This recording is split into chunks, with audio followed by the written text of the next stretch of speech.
Is that a sparkly new FRS I see? My hat's goofy. What's up? Welcome back to the channel.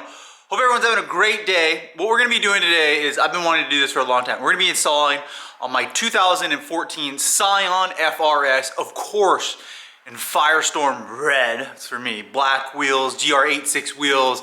It's lowered, it has the 5-axis body kit on it, some nice wheel spacers, a works exhaust, lots of good stuff. Well, I call this my cash FRS because a tree fell on it.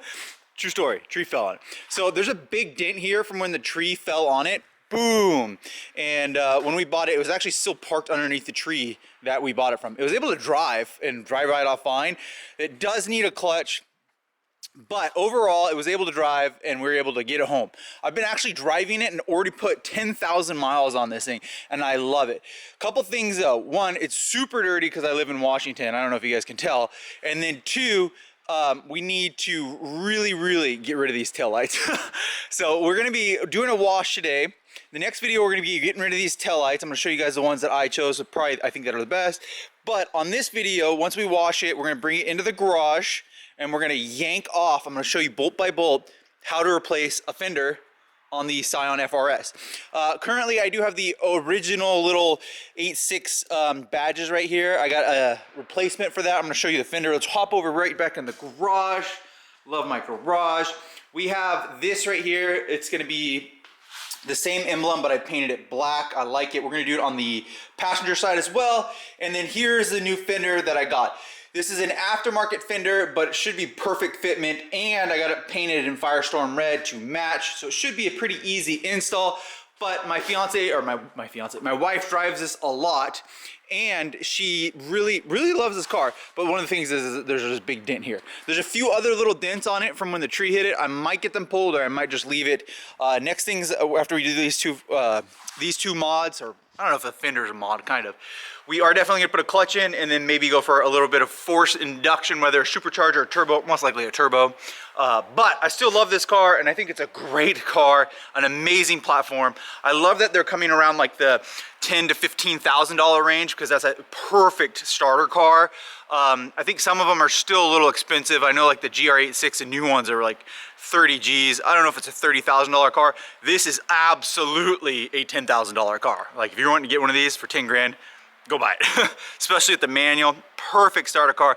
200 horsepower, wheel drive, I love it. So first things first, let's hose this bad boy down, clean it all up, bring it in the garage, put it on jack stands, start ripping off that fender.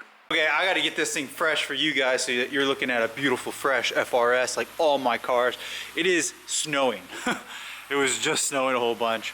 I got the MR2 warming up over there. Oof, what a beauty, look at that thing. All right, let's hose this soapy, gorgeous car off. In my opinion, right here with this front bumper, it looks like an kind of like a mini LFA. I see an LFA in that design right there. The headlights and slash the grill like that, it reminds me of an LFA, like a mini version. Also the wideness of it too, definitely. I love this car, great car. I absolutely love the way this works exhaust sounds. I would definitely prefer a TRD because I like Toyota stuff, but Works is amazing. And you know Works makes the supercharger. So this is the same brand that makes that Works supercharger. Oh, it sounds so good. Listen to that. Unfortunately, it is a lot of removal of things. So again, here is what we're moving today. Put the car up on a jack stand, so we lifted it up. We are gonna have to remove the side skirt. We are gonna have to remove, like this is gonna come off with the thing, lift the hood open, remove the bumper. I don't know if I can just get by removing some of the bumper. We'll see my best what I can do. I'll show you guys bolt by bolt. So let's jump into it. First things first, let's pop open the hood. With what's visible, 1, 2, 3, and then we're gonna pop this thing up right here and get the one behind that. This plastic, there is a little push pin clip here. It's blue. You just tug on that blue, it'll come right out. We've removed 4 10 millimeters. The top of the fender's off loose. I do know that there's some down below. That's why we're gonna have to do the side skirt. And I'm assuming there's some right here. So I like it. Sometimes you can just like pull the bumper away from it to see if we can do that, but I'm pretty sure the front bumper is gonna have to come off. So let's let's take the skirt off. The skirt, 2 push pins, and then 4 screws underneath. Wow, that really made some marks on there. We're coming in on the inside. There's going to be a 10mm up there. You guys see that one? And a 10mm down there. I think it's just 2. There's right there. I think that's it. 2 10mm bolts right there, and there. 1 push pin for this. Now it's really wanting to come loose. The only thing that I haven't done is up here, and I'm seeing, I'm thinking 3 10s. So I am gonna unhook a couple of these up here so that we can have it come out a little bit on the front bumper, and then I don't think I have to remove the entire front bumper. Okay, fenders off. So there were 3. There was a 10, a 10, and a 10 that came off right here. 3 10s. This is gonna probably need to be transferred over to the new one right over there. I was able to do it without getting the front bumper off all completely, and I just used a jack stand to hold the front bumper up down there. Now we have complete access. Quite a few little bolts. Funny, I've never seen something like this. Look at this. It's like they raised it. How bizarre. Like what a weird, funny little thing here from Toyota or Subaru. Let's vacuum and scrub all this down here and then realign the new fender. How difficult this is gonna be, like a 1 or 2. This is not very difficult at all. Just tons of dirt and grime because this is in the wheel well, so tons of dirt and grime. But let's start cleaning. Wow, pretty easy. I like it. I'm thankful that it wasn't super difficult. Some of them are super difficult. Most difficult is gonna be this 10mm right here and this 10mm right there. Those are the most difficult. If you're not gonna reuse this right here, if you're not gonna reuse this one, just pull on it pretty hard and it'll come up. But if you are gonna reuse it, I encourage you to remove the fender first and then pry up on it. But I already have a new one and it looks in better condition. All right, new fender, wow. Okay, so we're gonna do 10, 10, 10, 10, 10. The 10 right here in the middle of the door, 2 10s down here, and then we are relined back up.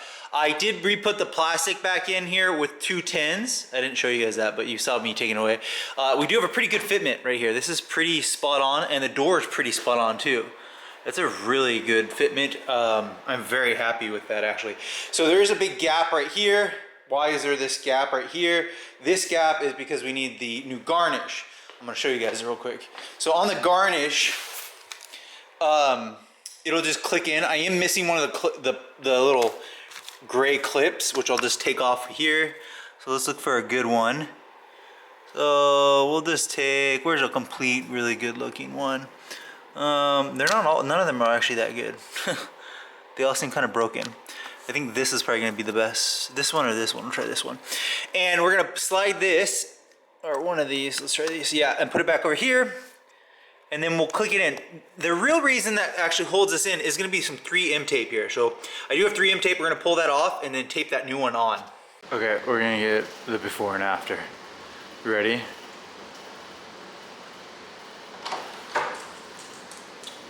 Ooh. Is that a sparkly new EVORA I see? With no dent. Holy smokes. Look at that before. Okay. Let's be honest, every time I drove this car, which I love driving this car, everyone looked at me thinking that I drove into something or crashed into something. So this is like taking all the street cred away, but dang. 2 thumbs up. You do good work, honey. Good job. That is how you do it, pretty easy. Maybe like a 2-star difficulty. Lots of 10mm. The most difficult ones are gonna be the one that's hidden behind here, and the one that's in the middle of the door. Other than that, I mean, literally pop open the hood, the 2 down there, it's pretty easy. The 3 up there, or 4 up there, it's pretty easy.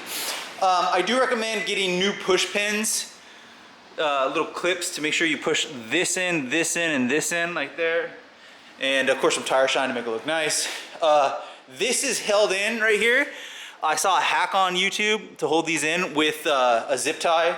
Use that hack. I should have showed you guys that, but pretty awesome. I really like the GR86, the opposing pistons in black. I think that looks good.